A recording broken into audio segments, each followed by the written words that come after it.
মানুষ টিভিতে স্ক্রল করে, ফেসবুকে স্ক্রল করতে থাকে, কিন্তু কি জন্য স্ক্রল করে সে নিজেই জানে না। অথচ 10 মিনিটের জন্য স্ক্রল করবে বলে সে প্রবেশ করে, ঘন্টা 2 ঘন্টা হয়ে যায়, তার কোনো খবর নেই। সে 12টা 1টা পর্যন্ত স্ক্রল করতে থাকে, কিন্তু তার মনে এটা আসে না যে ফজরের নামাজ আমার পড়তে হবে। আমার যদি লেট হয়ে যায় তাহলে আমি ফজরের নামাজের সময় উঠতে পারবো না, আল্লাহকে সেজদা দিতে পারবো না।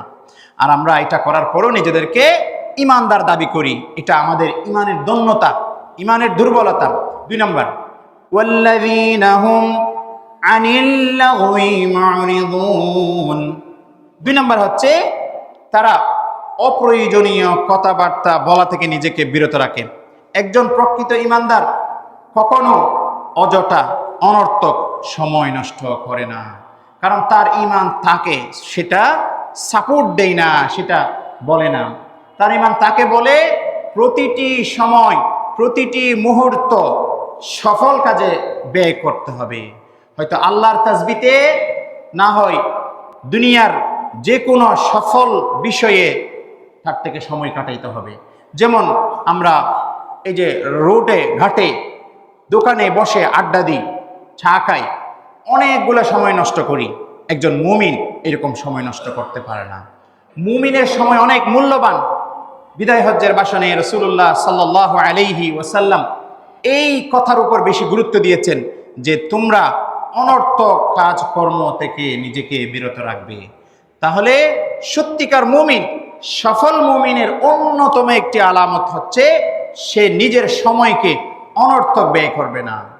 এই যে মানুষ টিভিতে স্ক্রল করে, ফেসবুকে স্ক্রল করতে থাকে, কিন্তু কি জন্য স্ক্রল করে সে নিজেই জানে না। অথচ 10 মিনিটের জন্য স্ক্রল করবে বলে সে প্রবেশ করে, ঘন্টা 2 ঘন্টা হয়ে যায়, তার কোনো খবর নেই। সে 12টা 1টা পর্যন্ত স্ক্রল করতে থাকে, কিন্তু তার মনে এটা আসে না যে ফজরের নামাজ আমার পড়তে হবে। আমার যদি লেট হয়ে যায় তাহলে আমি ফজরের নামাজের সময় উঠতে পারবো না, আল্লাহকে সেজদা দিতে পারবো না। আর আমরা এটা করার পরও নিজেদেরকে ইমানদার দাবি করি। এটা আমাদের ইমানের দন্যতা, ইমানের দুর্বলতা। এই জন্য সফল মুমিনের 2 নম্বর গুণ হচ্ছে সে কখনো নিজের মূল্যবান সময়কে লঘু, অনর্থক, অপ্রয়োজনীয় কাজে ব্যয় করবে না। সুবহানাল্লাহ। আল্লাহ বলছেন, আল্লাহর কথা হচ্ছে মহাসত্য। এজন্য আমাদের মধ্যে এই গুণ আসতে হবে, এই গুণ থাকতে হবে। আজান দিয়েছে, খতিব সাহেব আস্তে আস্তে উঠবেন, সালাত ও সালাম পড়বেন, দুরূদ শরীফ পড়বেন, অনেক সময় আছে। আমি একটু হেঁটে নিই, মোবাইলে স্ক্রল করে নিই, 1টা 10 যখন হবে তখন যাব। এটাই কি মুমিনের আলামত?